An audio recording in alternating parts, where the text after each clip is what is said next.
Hello, everybody. Welcome back. We are discussing Vandross Feats written by R.K. Narayan और आज हम बात करने वाले हैं चैप्टर 2 की। तो चैप्टर 2 में क्या होता है, अपन will have a look at it rather a bird's eye view. तो मार्केट में जो है वो मार्केट रोड में एकदम शांति छा गई थी, है ना, जब 7:30 बजे के थोड़ा बाद में जगन जो है अपने घर की तरफ जा रहा था और एक बड़ा ब्लू लाइट की शाफ्ट यानी कि एक किरण बोल सकते हो जो रोड पर पड़ रही थी कृष्णा डिस्पेंसरी से। याद रखना नाम, क्वेश्चन पूछ सकते हैं। उसने डॉक्टर कृष्णा को टेबल पर एक मरीज के, एक पेशेंट के थ्रोट पर झुके हुए देखा। मतलब he was kind of inspecting a patient, जांच करने के लिए कि उसके गले में क्या प्रॉब्लम है। और एक स्ट्रीट डॉग जो है, आवारा कुत्ता बोल सकते हैं, it was snoring on a heap of stone. एक पत्थरों के ढेर पे वो पड़ा हुआ, अब खराटे तो बोल नहीं सकते लेकिन ही वॉज ब्रीदिंग। और वो जो पत्थर जो है रोड साइड की साइड में रखे हुए थे, रोड के किनारे में, वो वहाँ पर जब फर्स्ट म्यूनिसिपल बॉडी बनी थी, नगर पालिका बोल रहा है जो भी बोल लो, इंडिया के फ्री होने के बाद 1947 में, तब से वो पत्थर वहाँ पड़े हुए हैं। And why are these stones lying there? They are lying there for making a road, for paving the road. A light in was still seen under the door of truth printing. ये भी याद रखना बच्चों, truth printing press. तो it was shut in deference to the shopping hours act. Shopping hours act का मतलब simply यहाँ पे यह है कि दुकानें कब तक खुली रह सकती हैं, और क्योंकि वो दुकान जो है वो दुकान खुलने के जो आवर्स हैं उसके बाद भी खुली हुई थी, इसलिए उसने उसको थोड़ा शटर को नीचे कर रखा था। लेकिन वो लाइट जो है वो कहाँ पड़ रही थी? वो लाइट जो है वो बाहर निकल कर दिखाई दे रही थी। जगन जानता था कि अगर वो दरवाज़ा खोलेगा, किसका दरवाज़ा, सॉरी दरवाज़ा खटखटाएगा किसका? ट्रूथ प्रिंटिंग का। तो ट्रूथ प्रिंटिंग का जो मालिक है उसका नाम है नटराज, है ना। तो वो नटराज जो है वो दरवाज़ा खोलेगा, और वो दरवाज़ा खोलने के बाद जगन हमेशा एक एक्सक्यूज़ बना सकता है कि क्या उसकी बुक तैयार हुई कि नहीं हुई, है ना। ये बुक जो है मतलब इतने सालों से प्रिंटिंग में पड़ी हुई थी कि उसको सालों की काउंट ही भूल गई थी जगन को कि कितने साल से वो वहाँ पड़ी हुई है। और वो उसका मैग्नम ओपस था। मैग्नम ओपस वो अपन बोल सकते हैं most important work of somebody. तो मोस्ट इम्पॉर्टेंट वर्क, उसने जगन ने कोई वर्क तो लिखा ही नहीं है वैसे भी, लेकिन ये उसका सबसे महत्वपूर्ण वर्क था। और ये वर्क था किस पे? Nature cure and natural diet. ये भी आपको याद रखना है। बुक का नाम, बुक का नाम क्या है? बुक का नाम है nature cure and natural diet. Jagan ये भी जानता था कि नटराज फिर क्या बहाना बनाएगा कि वो सही फ़ॉन्ट्स की वेट कर रहा है ना। परंतु उसके बोलने के बाद भी वो वहाँ पर बैठ सकता है उसकी चेयर्स में से एक चेयर में, और पॉलिटिक्स की बातें कर सकता है ना।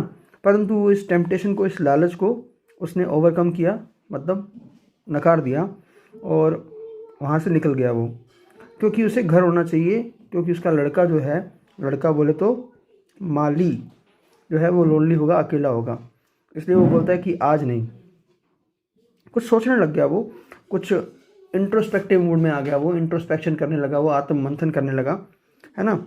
और जब वो रोड के किनारे किनारे चल रहा था बिल्कुल अकेला अकेला, कुछ घोड़ा गाड़ियाँ जो हैं उसके पास से गुजरी, और जो ड्राइवर थे वो अपने घोड़ों को चिल्ला चिल्ला कर क्या कर रहे थे? आगे बढ़ने को बोल रहे थे, जैसा कि जनरली घोड़ा गाड़ियों के ड्राइवर करते हैं। कुछ साइकिल्स गुजरी, स्कूटर, और फिर एक थोड़ी सी दो कपल ऑफ कार्स, दो कार बोल दीजिए। हालांकि हमेशा कपल ऑफ कार का मतलब हम लिटरली नहीं ले सकते कि दो ही होंगी, फिर भी अपन बोल सकते हैं कि लगभग दो कारें वहाँ से गुजरी जोर से हॉर्न बजाते हुए। ट्रैफिक जो है थोड़ा कम होता गया और फिर गायब हो गया, और उसे पता लग गया था कि वो कबीर लेन के पार आ गया है, क्योंकि लाइट्स जो हैं वो शॉप से अब स्ट्रीट पर नहीं पड़ रही थी। मतलब उसे आइडिया हो गया कि कबीर लेन से वो आगे चला गया है। नाउ मार्केट रोड और लॉली एक्सटेंशन जो थी कॉलोनी, उसका जो जंक्शन था, जोड़ था, वहाँ पर एक छोटा सा पैरापेट, पैरापेट को अपन छोटी वॉल बोल सकते हैं, जो किसी बड़ी चीज़ के पास में पड़ी हो। ओवर कलवर्ट, कलवर्ट बोल सकते हैं अपन किसको, जो पाइप्स होती है ना, मोटी पाइप्स पानी की, उनके साथ। तो वहाँ पर एक वैग्रेंट जो है, एक बेसहारा भिखारी बोल सकते हो, है ना, बेसहारा बोल सकते हो, उस पर बैठा हुआ था। और वो जो पासर्स बाय थे, गुजरने वाले थे, उन पर उनको स्टेयर कर रहा था और spitting into the gutter, gutter में थूके फेंक रहा था। एंड द डंकी, और एक डोंकी था उसके पास में खड़ा हुआ था, जैसे कि it were offering it self for a target practice, कि वो अपने आप को टारगेट प्रैक्टिस के लिए ऑफर कर रहा हो ना। इसके दो मीनिंग हो सकते हैं, बिकॉज आर के नारायण हमें खुद नहीं बताएंगे। तो टारगेट प्रैक्टिस, एक तो ये जो थूके फेंक रहा है उसकी, कि वो कैसे एक गोली चलती है और निशाने के लिए, और दूसरा ये टारगेट प्रैक्टिस ये है कि इसका एक मीनिंग ये भी हो सकता है कि वो जो डोंकी था, ही वॉज ऑफरिंग हिमसेल्फ, अगर हम उसको ही बोलें तो, कि आप मेरी सवारी कर सकते हैं। जगन जानता था कि वो वैग्रेंट जो है वो किसकी वेट कर रहा है। किसकी वेट कर रहा था वो डाइनिंग लीव्स जो होती हैं, जो खाना खाने के बाद पत्तियों में खाना खाते हैं साउथ के लोग, उनको बाहर फेंके जाने का वेट कर रहा था कबीर लैंड पर, है ना। उनको इकट्ठा करेगा वो, उनमें से जो खाना है अपने हाथों से इकट्ठा करेगा, अपने पेट को भरेगा, जो भी वेजिटेबल्स और राइस उसमें बचा हुआ होगा, मतलब इकट्ठा करके खाएगा ना। जगन जो है वो इस सोच में पड़ जाता है कि भाई इसका इलाज क्या है, इन भीख मांगने वालों की समस्याओं का इलाज क्या है। तो अपने नेशन के लिए सोचता है कि रेमेडी क्या होगी, कि अपनी हैबिट्स को बदले। वो जो लोग हैं वो प्लेट्स में खाए और पत्तों का यूज़ ना करें, ताकि ऐसे भिखारियों को खाना ना मिले। ये मतलब एक तरह से खाना ना मिले is not the purpose. Purpose ये है कि गंदी आदत है, देश की बदनामी करने वाली आदत है। प्लेट्स को साफ़ किया जा सकता है और वापस अंदर रखा जा सकता है, जैसा कि पत्तियों को रखा नहीं जा सकता, जो कि फेंक दी जाती हैं डिनर के बाद, और वैग्रेंट्स जो उनको उठाते हैं। जगन ने इस पे विचार किया, है ना, और कुछ क्षण के लिए वो नेशनल इम्प्रूवमेंट, राष्ट्र के उद्धार की या उसको सुधार करने की प्रॉब्लम्स में सोचने लग गया, उनके बारे में।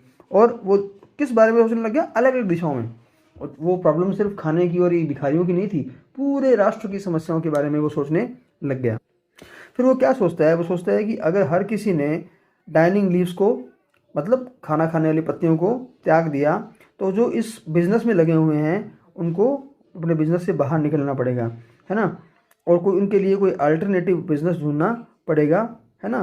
परंतु वो सोचता है कि, वो कहता है कि सबसे पहले आंकड़ों को इकट्ठा किया जाना चाहिए, है ना, और उस परसेंटेज ऑफ पॉपुलेशन निकालनी चाहिए जो लीव्स, खाना किस में खाती है, पत्तियों में खाती है, और जो प्लेट्स में खाती है। किस प्लेट में खाती है, सिल्वर की, एल्युमिनियम की, या किसी और धातु की, कौन सा मेटल से बनी हुई।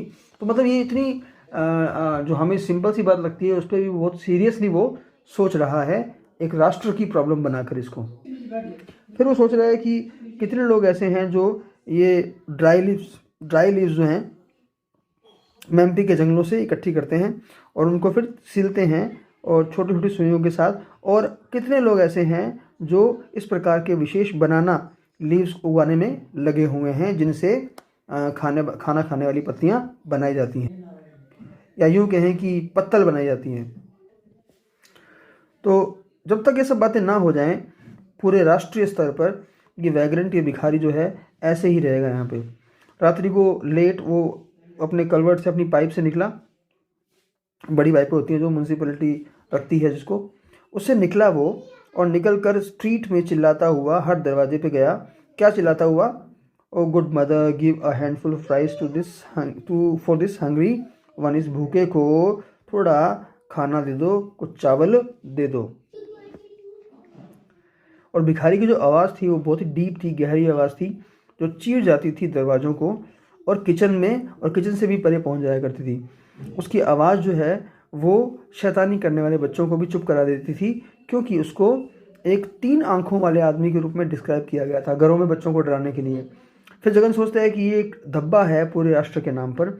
जगन जो है ये बातें अपने अंदर ही कर रहा है ना, मतलब किसी से नहीं कर रहा, अकेले खुद ही बात कर रहा है वो।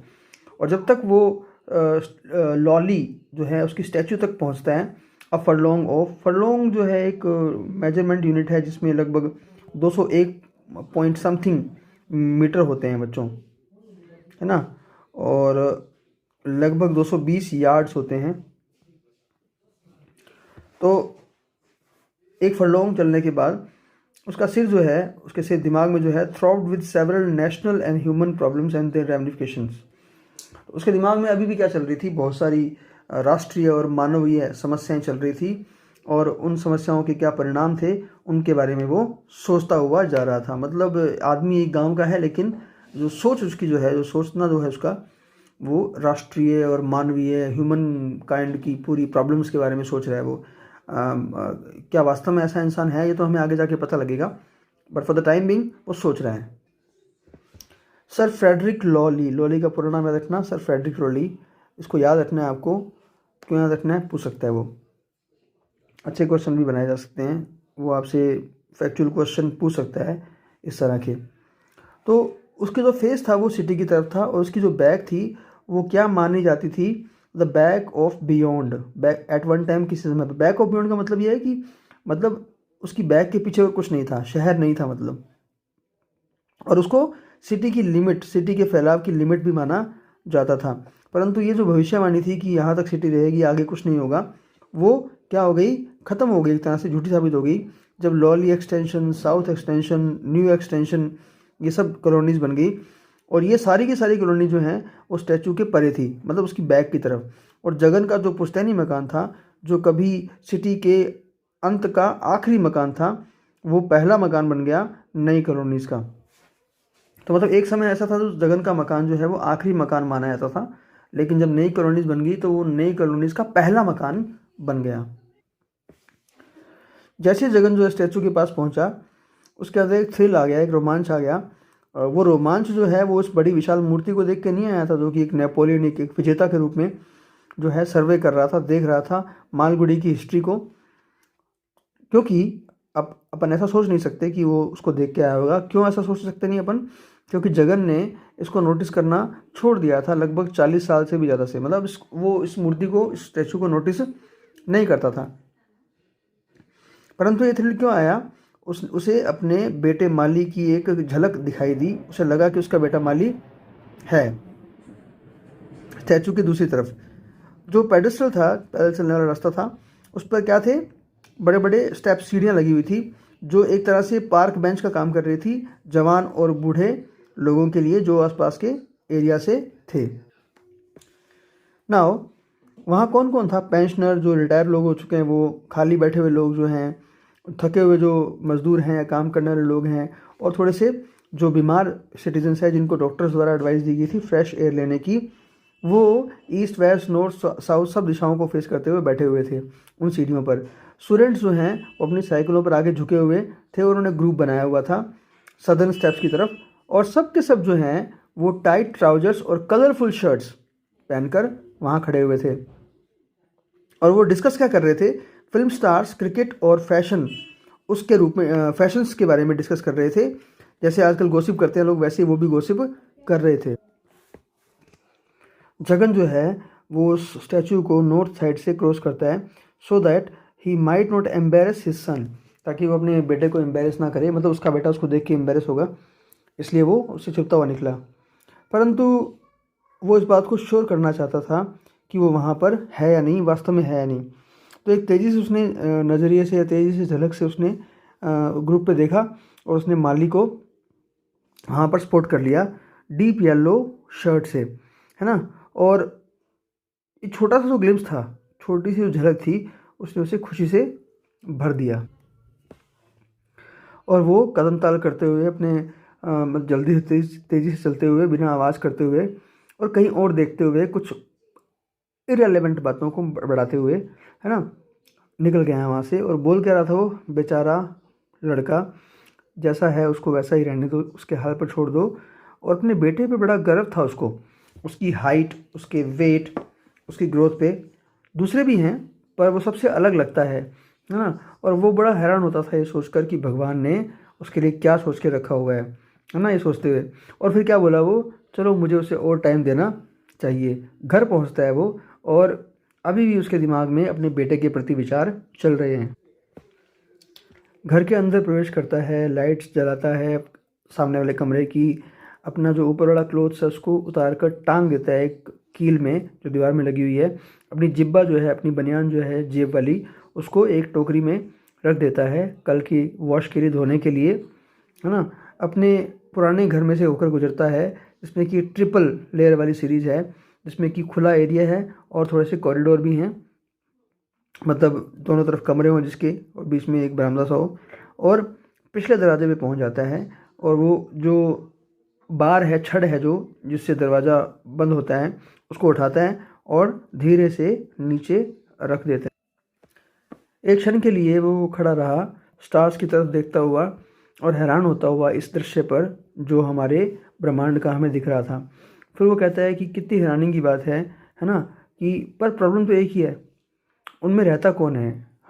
शायद हम स्वर्ग की तरफ देख रहे हैं और हम जानते नहीं हैं कि हम स्वर्ग को देख रहे हैं, या शायद हमारे जितने भी पुराने ऋषि मुनि हैं वो हम पर देख रहे हैं, है ना। पर ये कॉन्स्टलेशंस जो हैं, ये गैलेक्सीज जो हैं, ये सब चीज़ें हैं क्या, मतलब ब्रह्मांड के दृश्यों को देखकर हैरान हो रहा है। तो इससे हमें पता लगता है कि ये व्यक्ति केवल पॉलिटिकल और राष्ट्रीय समस्याओं को ही नहीं, बल्कि ये साइंस की मिस्ट्रीज़ के बारे में भी बहुत ही ईगरली उनको देखने वाला व्यक्ति है। और केवल साइंस की मिस्ट्री नहीं, बल्कि रिलीजियस फील्ड में भी बहुत इस व्यक्ति का जो नॉलेज है बहुत ही अच्छा है, ऐसा लग रहा है हमें ना। वो तो हमें बाद में पता लगेगा कि वास्तव में ऐसा है या नहीं है।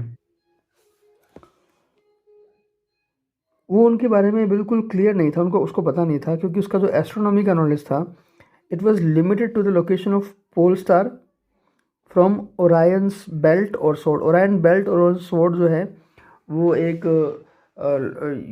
कंसल्टेशन है, एक नक्षत्रों का समूह आप बोल सकते हो, या यूँ बोले कि स्टार्स का एक समूह है।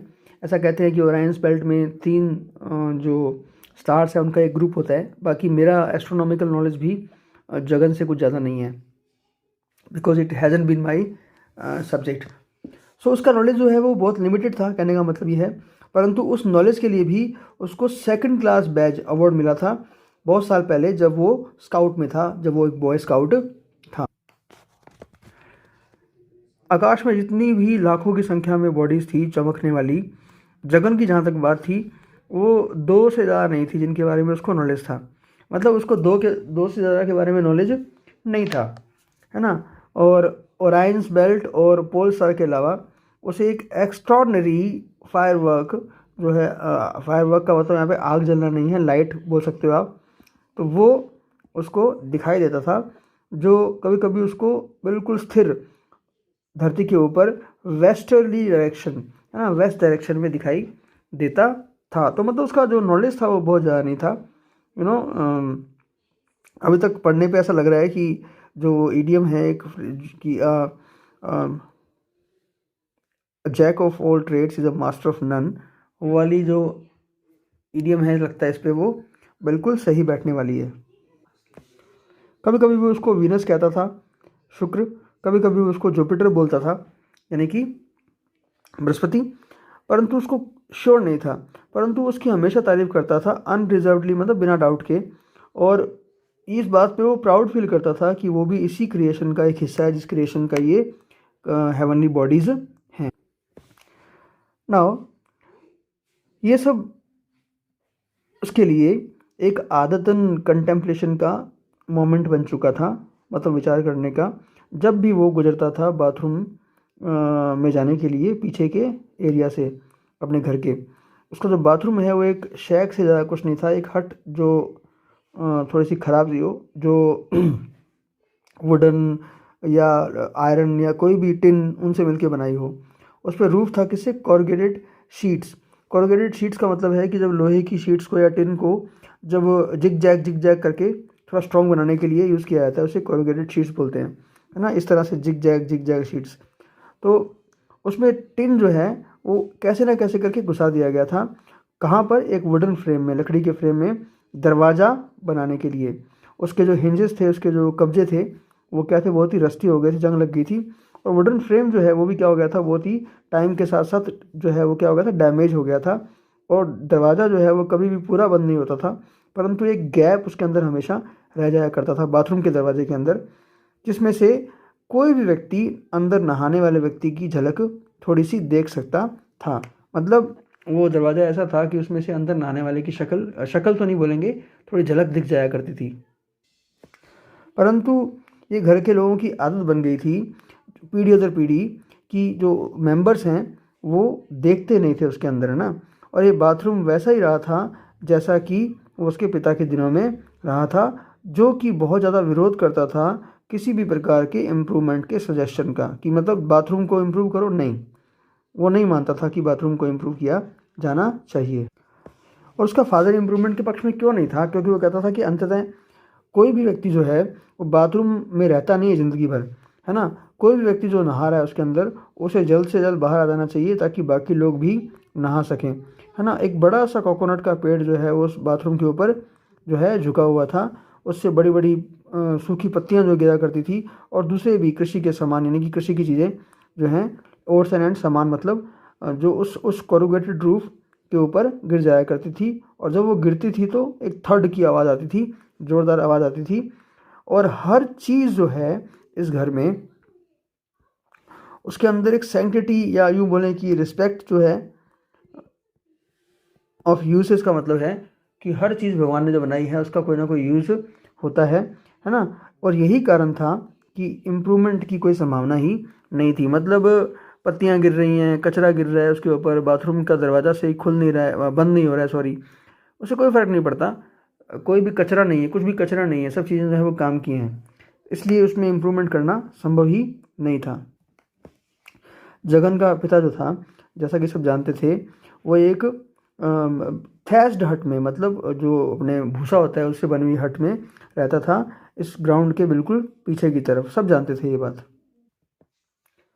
जगन को याद आता था जो मिट्टी का ढेर था झोंपड़ी के बाहर, उस पर खेलना, और जो जो फ्लोर था उस हट का, उसे कूल ठंडी मिट्टी से जो है लीपा गया था। और उसे ये भी याद आता था कि गर्मियों के दिनों में भी अपना चीक तक, अपना गाल तक कोई लगा सकता था उसके ऊपर, और बहुत ही शानदार फील कर सकता था, बहुत ही आनंदित फील कर सकता था। उसके पिता ने एक बीन स्टॉक, एक तरह से बेल होती है, वो थैच में जो जो छत थी उससे बांधी थी। जैसे हमारी बेल होती है, हम उसको अपनी छत से बांध देते हैं, वो बड़ी हो जाती है जब, तो छत पे बांधने के कारण वो छत पे फैल जाया करती है। और उसका डेवलपमेंट जो है बड़ी ही चिंता के साथ, कि ये बड़ी होगी कि नहीं होगी, बड़ी चिंता के साथ उसको ऑब्जर्व करता था वो उसका पिता। जब उसे उसके पास थोड़ा पैसा आया तो उसने बाथरूम की दीवारें जो हैं बनाई, और उसमें जो ईंटें हैं उसने अपने हाथों से लगाई। और यही जो है वास्तव में घर के निर्माण का स्टार्टिंग पॉइंट था। वे पानी लाया करते थे कुएं से, जो रोड के उस तरफ था, और उसको पुराने कैरोसिन के टिन्स में और ड्रम्स में इसको स्टोर करके रखा करते थे पानी को। उसके पिता ने बैकयार्ड से अपने घर को फ्रंट तक फैलाया, बड़ा किया। एक बच्चे के रूप में जगन को इस बात का कोई आइडिया नहीं था कि उसके फादर का जो फॉर्चून है, जो पैसा है, या जो जो यूँ बोले कि उसका भाग्य जो है वो कैसे इम्प्रूव हुआ। हालांकि उसे कुछ वेग शब्दों की याद थी। जो शब्द कौन कौन से थे? अपील, लॉयर, लोअर कोर्ट, अपर कोर्ट, मतलब जैसे जो एक वकील के घर में होती हैं बातें। जब तक वो एडल्ट हुआ, समझ पाता इन बातों को, ये सब बातें ख़त्म हो गई थी। और ये वो कभी ये बात एक्सप्लेन नहीं कर पाया कि ये लिटिगेशंस जो थे, जो केसेस थे, वो किस बारे में थे और किनके अगेंस्ट थे। ये सब बातें जगन को समझ में नहीं आई। बचपन में वो सुनता था, लेकिन बड़ा हुआ तो ये बातें ख़त्म हो गई। मतलब उसके पिता ने शायद वकील का काम करना बंद कर दिया होगा, या उसके पिता मर गए होंगे, वट एवर। एक समय ऐसा आया जब उस हट को अंततः गिरा दिया गया। उसकी जो छत थी उसमें जो भूसा था उसको गर्म पानी करने के लिए यूज़ किया जाने लगा, नहाने के लिए।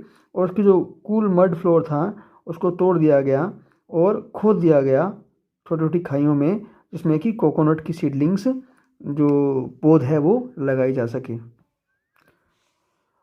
उसके पिता ने एक पूरा सप्ताह इन ऑपरेशंस को करने में बिताया।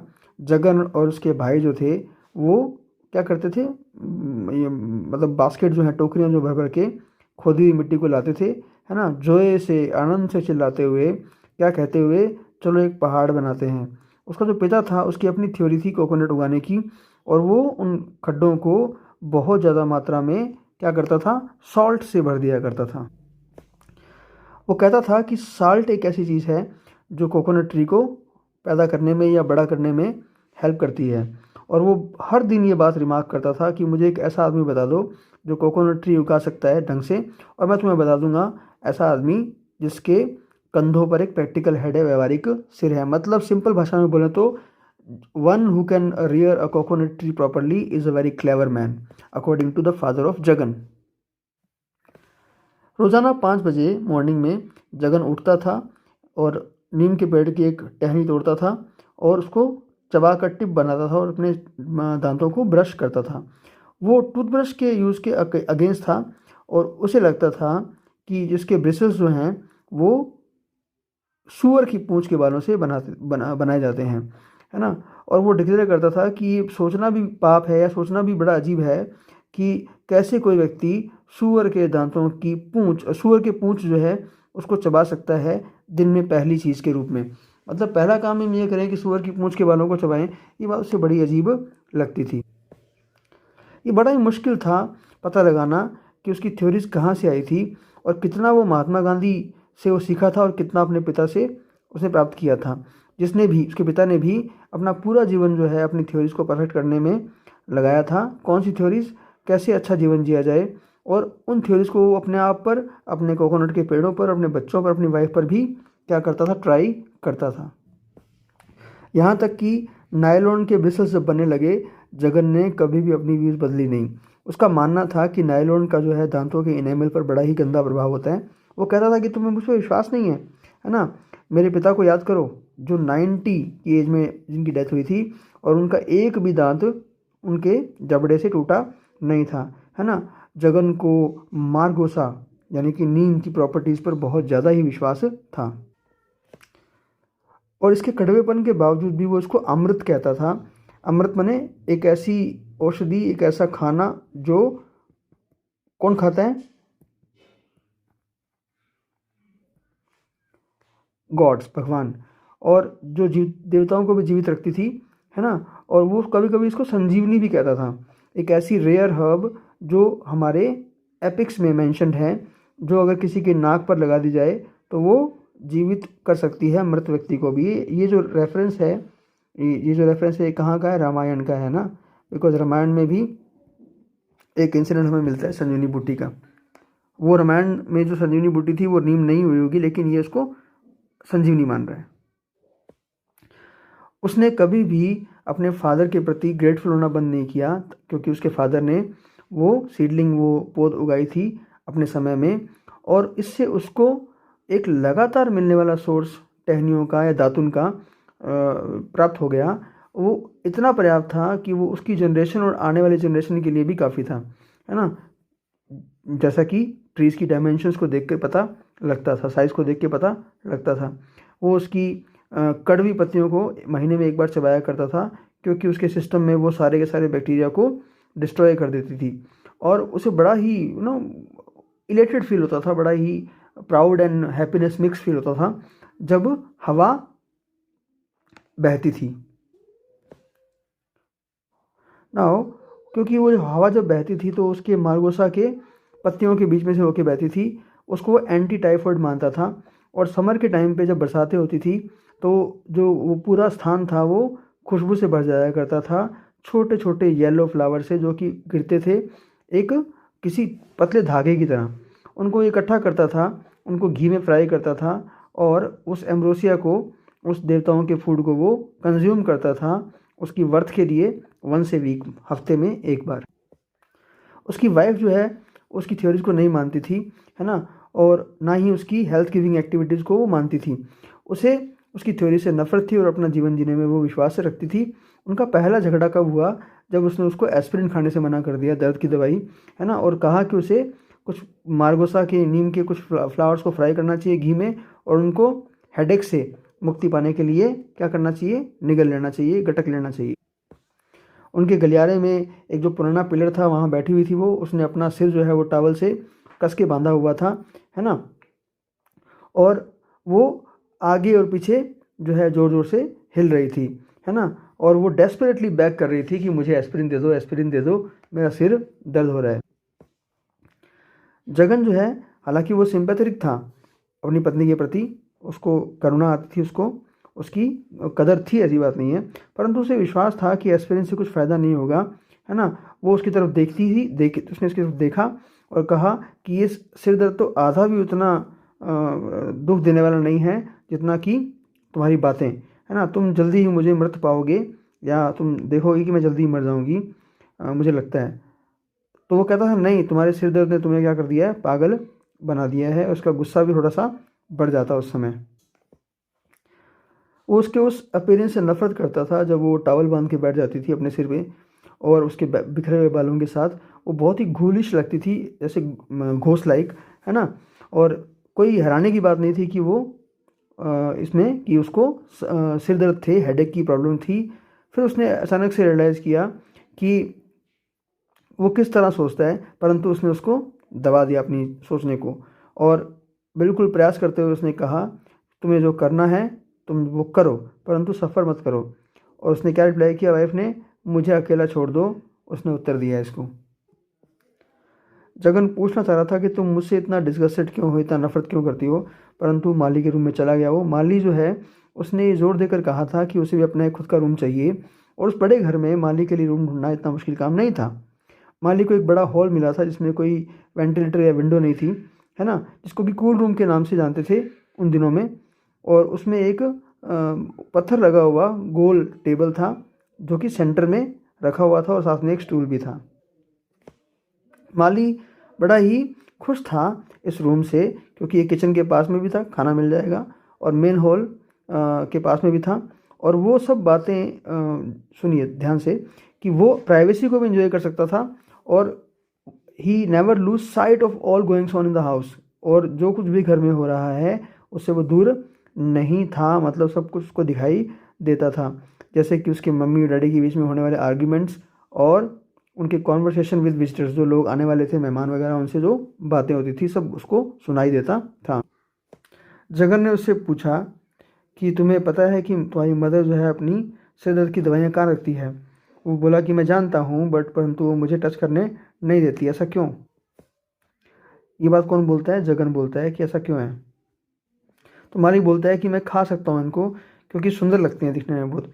जगन बहुत डरा हुआ था और बोला कि बेटा ऐसा कभी मत करना, जहर है।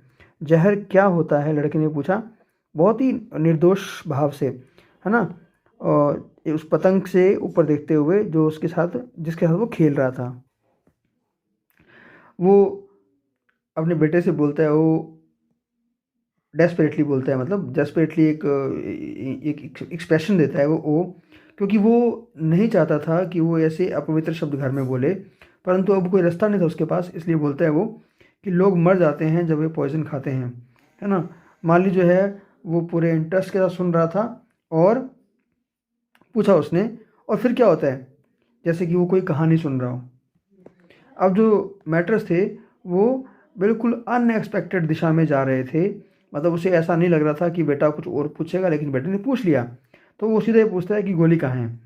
तो लड़का जो है वो इशारा करता है कबर्ड के ऊपर जो हॉल में रखा हुआ था और चिल्ला के बोलता है सबसे टॉप पे, है ना, इतने टॉप पे कि तुम लोगों को लगता है कि मेरा हाथ पहुंच नहीं सकता, तुम लोगों को लगता है कि मेरा हाथ पहुंच सकता नहीं, मतलब उसका हाथ पहुंच सकता है वहाँ पे। जगन को अपने बेटे का जो अट्रैक्शन था स्टूडेंट की तरफ वो बहुत ही क्या लगा, ऑमनियस लगा, बहुत ही अपशकुनी लगा, है ना। उसने सिर्फ इतना ही उत्तर दिया, मैं तुम्हें खाने को अच्छी चीज़ें ला के दूंगा इस पिल से, इसको भूल जाओ, समझे। तो उसके बाद क्या हुआ, वो कबर्ड के पास गया और अपनी वाइफ के लिए पिल उसने ली, है ना। परंतु ये बात जो है वो कुछ साल पहले की है और माली अब बड़ा हो गया था। इसी के साथ ही this is the end of chapter 2। Next chapter की बात हम करेंगे नेक्स्ट वीडियो में, तब तक के लिए हैव अ नाइस डे।